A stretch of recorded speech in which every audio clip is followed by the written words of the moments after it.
Hope in a drizzle. Quarter inch of rain is nothing to complain about. It'll help the plants above ground and start the new seeds growing.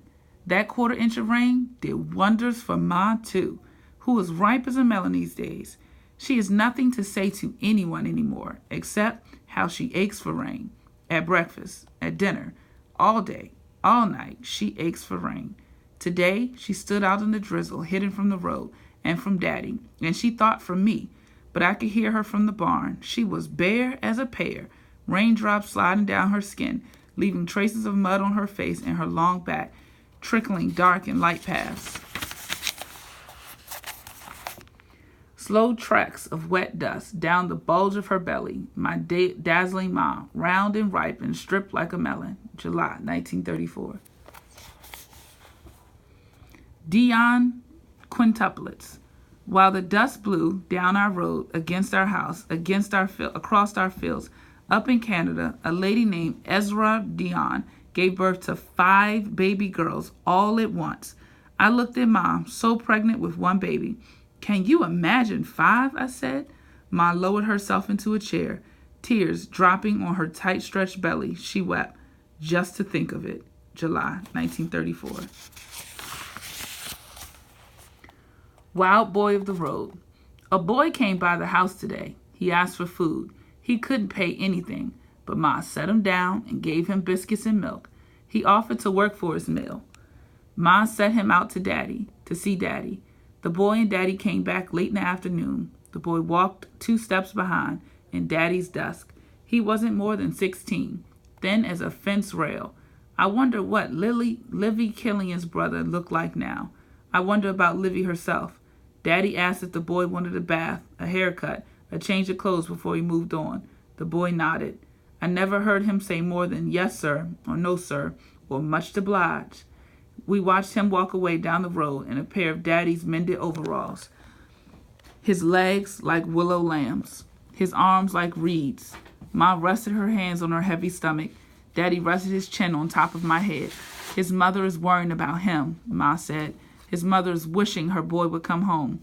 Lots of mothers wishing that these days, while their sons walk to California, where rain comes, and the color green doesn't seem like such a miracle, and hope rises daily like a sap in a stem.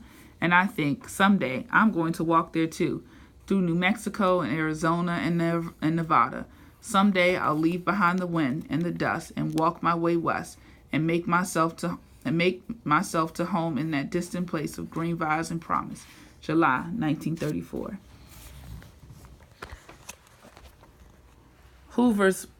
Hoover's prodigal children, hungry times on mean streets. When did you boys last eat? In October 1932, Oliver Bledsoe had been riding the rails for 2 years, picking cotton and doing menial work that rarely provided a living for the 18-year-old and his 2 cousins. That summer, the trio rode a freight train to Comahotch, Oklahoma, heading back to his cousin's home. They had to walk the last 13 miles through the woods. We ran across a long cabin deep in the woods. It had a water well in the backyard with a rope and a pulley. A man who must have been close to 90 years old came out of the cabin. We asked if we could have a bucket of water, Bledsoe recalled. When did you boys last eat? The man asked. When we told him, he told his wife to bring us food. She set out a gallon crock that was half full of milk, a bit of cornbread, and a bucket of sorghum molasses.